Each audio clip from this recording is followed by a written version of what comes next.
بسم اللہ الرحمن الرحیم۔ محترم ناظرین السلام علیکم۔ آج ہم رسول اللہ صلی اللہ علیہ وسلم کریں گے۔ رسول اللہ صلی اللہ علیہ وسلم کی والدہ آمنہ بنت وہب بیان کیا کرتی تھی کہ جب وہ رسول اللہ صلی اللہ علیہ وسلم کی حاملہ ہوئی تو آپ کے پاس کوئی آیا اور آپ سے کہا گیا کہ تم اس امت کے سردار کی حاملہ ہیں۔ جب وہ زمین پر آئے تو اس طرح کے ہر ایک حاسد کی برائی سے میں اسے ذات یکتا کی پناہ میں دیتی ہوں اور اس کا نام محمد رکھ۔ اور جب آپ حاملہ ہوئی تو آپ نے دیکھا کہ آپ کے اندر سے ایک نور نکلا جس کی روشنی میں مقام بصرہ کے محل جو سرزمین شام میں ہے آپ نے دیکھے۔ اس کے بعد عبداللہ بن عبد المطلب رسول اللہ صلی اللہ علیہ وسلم کے والد زیادہ مدت تک نہ رہے اور رسول اللہ صلی اللہ علیہ وسلم کی والدہ حاملہ ہی تھی کہ ان کا انتقال ہو گیا۔ ابو محمد عبد الملک بن ہشام نے ہم سے بیان کیا، انہوں نے کہا کہ زیاد بن عبداللہ البکائی نے محمد بن اسحاق المطلبی کی روایت سے بیان کیا، انہوں نے کہا کہ رسول اللہ صلی اللہ علیہ وسلم کی ولادت بسعادت دوشنبے کے روز ماہ ربیع الاول کی 12 راتیں گزرنے کے بعد سنفیل میں ہوئی۔ ابن اسحاق نے کہا کہ جب آپ صلی اللہ علیہ وسلم پیدا ہوئے تو آپ کے دادا عبد المطلب کو اطلاع کی گئی کہ آپ کے گھر لڑکا پیدا ہوا ہے، آئیے اور اس کو دیکھیے۔ وہ آئے اور آپ کو دیکھا اور آپ کی والدہ نے جو کچھ اسے حمل کے زمانے میں دیکھا تھا اور جو کچھ کہا گیا تھا اور جو نام رکھنے کا حکم ملا تھا سب ان سے بیان کیا۔ لوگوں کا خیال ہے کہ عبد المطلب نے آپ کو اٹھا لیا اور آپ کو لے کر کعبۃ اللہ میں گئے اور اللہ تعالیٰ سے دعا کرتے اور اس کی اطاعت پر اس کا شکر ادا کرتے کھڑے رہے۔ پھر آپ کو آپ کی والدہ کے پاس لے گئے اور آپ کو آپ کی والدہ کے حوالے کیا اور رسول اللہ صلی اللہ علیہ وسلم کے لیے دودھ پلانے والیوں کی تلاش میں لگ گئے۔ روایت میں ہے کہ حلیمہ بنت ابی ذؤیب السعدیہ رسول اللہ صلی اللہ علیہ وسلم کی رضائی والدہ بیان کرتی تھی کہ وہ اپنی بستی سے اپنے شوہر اور اپنے ایک شیرخوار بچے کو لے کر بنی سعد بن بکر کی چند عورتوں کے ساتھ دودھ پینے والے بچوں کی تلاش میں نکلی۔ انہوں نے کہا کہ وہ زمانہ قحط کا تھا اور ہمارے پاس کچھ نہ تھا۔ کہا کہ میں ایک بوری سبزی مائل گدی پر نکلی اور ہمارے ساتھ ایک بوڑھی اونٹنی بھی تھی جس سے خدا کی قسم ایک قطرہ دودھ بھی نہ مل سکتا تھا۔ ہمارا حال یہ تھا کہ ہمارے اس بچے کے بھوک سے رونے سبب جو ہمارے ساتھ تھا تمام رات نہ سو سکتے تھے۔ میری چھاتی میں اتنا دودھ نہ تھا کہ اس کے لیے کافی ہو اور نہ ہماری بوڑھی اونٹنی کے پاس کچھ تھا جو اس کے ناشتے کے کام آئے۔ عرض میں اپنے اس گدی پر نکلی تو وہ تک گئی اور قافلے سے پیچھے رہ گئی اور اسی کمزوری اور دبلا پن لوگوں پر ظاہر ہو گیا، یہاں تک کہ ہم دودھ پینے والے بچوں کی تلاش کرتے مکہ آئے۔ ہم میں سے کوئی عورت ایسی نہ تھی جس کے پاس رسول اللہ صلی اللہ علیہ وسلم کو پیش نہ کیا گیا ہو، لیکن جب اس سے کہا جاتا کہ آپ یتیم ہیں تو وہ آپ کو لینے سے انکار کرتی، اس لیے کہ ہم لوگ بچے کے باپ کی طرف سے نیک سلوک کی امید رکھتے تھے اور کہتے تھے کہ وہ یتیم ہے تو اس کی ماں اور دادا سے حسن سلوک کی کیا امید ہے، اس لیے ہم آپ کے لینے کو پسند نہ کیا کرتے تھے۔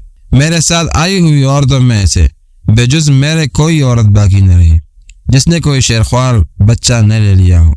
پھر جب ہم چلنے کے لیے تیار ہو گئے تو میں نے اپنے شوہر سے کہا، بے خدا میں اس بات کو ناپسند کرتی ہوں کہ کسی شیرخوار کو لیے بغیر میں اپنے ساتھ والیوں میں لوٹوں۔ خدا کی قسم میں تو اس یتیم کے پاس جاؤں گی اور اسے ضرور لے لوں گی۔ انہوں نے کہا ایسا کرنے میں کوئی حرج نہیں، کیا عجب ہے کہ اللہ تعالیٰ ہمارے لیے اسی میں برکت دے دے۔ انہوں نے کہا میں اس کے پاس گئی اور اسے لے لیا اور میرے اس فعل کے سبب اس کے سوا کچھ نہیں تھا کہ مجھے آپ کے سوا کوئی اور ہی نہیں ملا۔ انہوں نے کہا جب میں نے آپ کو لے لیا تو آپ کو لے کر اپنی سواری کی طرف لوٹی اور جب میں نے آپ کو اپنی گودی میں بٹھا لیا تو آپ کے لیے میری چھاتیوں میں حسب خواہش دودھ اتر آئے، آپ نے پیا اور سیر ہو گئے اور آپ کے ساتھ آپ کے بھائی نے بھی پیا اور وہ بھی سیر ہو گیا۔ پھر دونوں سو گئے، حالانکہ اس سے پہلے اس کے ساتھ ہم سوتے بھی نہ تھے۔ اور میرا شوہر اپنی اس بوڑھی اونٹنی کی طرف گیا تو دیکھتا ہے کہ وہ دودھ سے بھری ہوئی ہے، تو اس نے اس سے اتنا دودھ دہا کہ اس نے خود بھی پیا اور اس کے ساتھ میں نے بھی پیا، یہاں تک کہ ہماری سیری اور سیرابی انتہا کو پہنچ گئی اور آرام سے وہ رات گزری انہوں نے کہا کہ جب صبح ہوئی تو میرے شوہر نے کہا، اے حلیمہ، خدا کی قسم اس بات کو خوب سمجھ لو کہ تم نے ایک ذات مبارک کو پایا ہے۔ انہوں نے کہا، میں نے جواب دیا، خدا کی قسم مجھے یہی امید۔ حلیمہ نے کہا، پھر ہم نکلے اور میں اپنی گدی پر سوار ہو گئی اور آپ کو بھی اپنے ساتھ اس پر سوار کر لیا۔ خدا کی قسم پھر تو وہ گدی قافلے سے آگے ہو گئی۔ قافلے والوں کو گدھوں میں سے کوئی اس کا مقابلہ نہ کر سکتا تھا، یہاں تک کہ میرے ساتھ والیاں مجھ سے کہنے لگی، اے ابو زبیب کی لڑکی، تجھ پر افسوس ہے، ہماری خاطر سے ذرا درمیانی چل۔ کیا وہ تیری وہ گدی نہیں ہے جس پر تو گھر سے نکلی تھی؟ میں ان سے کہتی، کیوں نہیں، یہ تو وہی ہے۔ وہ کہتی، خدا کی قسم اس کی تو حالت ہی کچھ اور ہے۔ کہا، پھر ہم بنی سعد کی بستیوں میں آئے اور اللہ تعالیٰ کی سرزمین میں کسی ایسی سرزمین کو میں نہیں جانتی جو اس سے زیادہ قحط زدہ ہو، لیکن باوجود اس کے جب ہم آپ کو اپنے ساتھ لائے تو میری بکریاں چراگاہ سے شام میں دودھ سے خوب بھری ہوئی اور سیر واپس آئی، اور ہم دودھ دوتے اور پیتے، اور دوسرے لوگوں میں سے کوئی شخص اپنے بکریوں کے دودھ کا ایک قطرہ تک نہ دھوتا اور نہ تنوں میں ایک قطرہ دودھ پاتا۔ ہماری قوم کے جو لوگ ہمارے قریب ہی رہا کرتے تھے اپنے چرواہوں سے کہتے کہ ارے کم بختو، ابو زبیب کی لڑکی کا چراہا جہاں بکریاں چرنے چھوڑتا ہے تم بھی وہی چھوڑ لو، لیکن پھر بھی ان کی بکریاں بھوکی ہی واپس آتی، ایک قطرہ دودھ نہ لیتی، اور میری بکریاں دودھ سے بھری ہوئی اور سیر لوٹتی۔ ہم اللہ تعالیٰ کی جانب سے خیر و برکت ہی دیکھتے رہے، یہاں تک کہ آپ کے 2 سال گزر گئے اور دودھ بڑائی ہو گئی۔ آپ کا نشوونما ایسا ہوا کہ اس کو دوسرے بچوں کی نشوونما سے کوئی مشابہت نہ تھی۔ آپ کی عمر 2 سال کی بھی نہیں ہوئی تھی کہ آپ بڑے لوگوں کی طرح موٹے تازے ہو گئے۔ پھر ہم آپ کو لے کر آپ کی والدہ کے پاس آئے، اور چونکہ ہم آپ کے برکات کو دیکھتے رہے اس لیے ہم آپ کو اپنے پاس ہی رکھنے کے بہت آرزومند تھے۔ ہم نے آپ کی والدہ سے بات چیت کی۔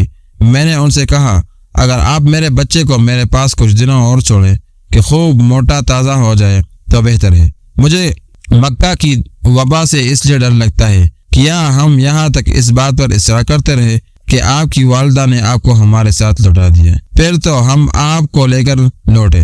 خدا کی قسم آپ کو اپنے ساتھ لے کر ہمارے آنے کے چند ماہ بعد آپ اپنے بھائی کے ساتھ ہماری بکریوں کے بچوں میں ہمارے گھر کے پیچھے ہی تھے کہ آپ کا بھائی ہامتا کامتا ہمارے پاس آیا اور مجھ سے کہا اور اپنے باپ سے کہا، میرا جو قریشی بھائی ہے اس کو 2 شخصوں نے جو سفید کپڑے پہنے ہوئے ہیں پکڑ لیا اور اس کو لٹا کر اس کا پیٹ چاک کر ڈالا اور اس کو مار رہے ہیں۔ انہوں نے کہا، یہ سنتے ہی میں اور آپ کی والد آپ کی طرف دوڑے تو ہم نے آپ کو اس حالت میں کڑا پایا کہ آپ کا چہرے کا رنگ سیاہ تھا۔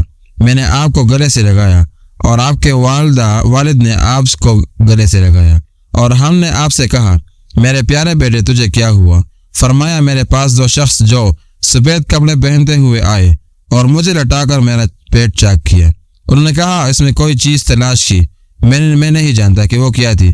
انہوں نے کہا کہ پھر ہم آپ کو لے کر اپنے ڈیروں کی طرف لوٹے۔ آپ کے والد نے مجھ سے کہا، اے حلیمہ، مجھے خوف ہے کہ اس لڑکے پر کہیں کوئی اثر نہ ہو گیا ہو، اس پر اس اثر کے ظاہر ہونے سے پہلے اس کو گھر والوں کے پاس پہنچا دو۔ کہا، پھر تو ہم نے آپ کو اٹھا لیا اور آپ کو لے کر آپ کی والدہ کے پاس گئے۔ انہوں نے کہا، انا تم اس کو ابھی کیوں لائے، حالانکہ تم اس کو اپنے پاس رکھنے کی بہت آرزومند تھی؟ میں نے کہا، جی ہاں، اللہ تعالیٰ نے آپ سے سن تمیز کو پہنچا دیا ہے، اور مجھ پر جو فرائض تھے وہ میں نے ادا کر دیے، اور مجھے اس پر حوادث کا خوف ہوا ہے، اس لیے میں نے آپ کی مرضی کے موافق اسے آپ تک پہنچا دیا۔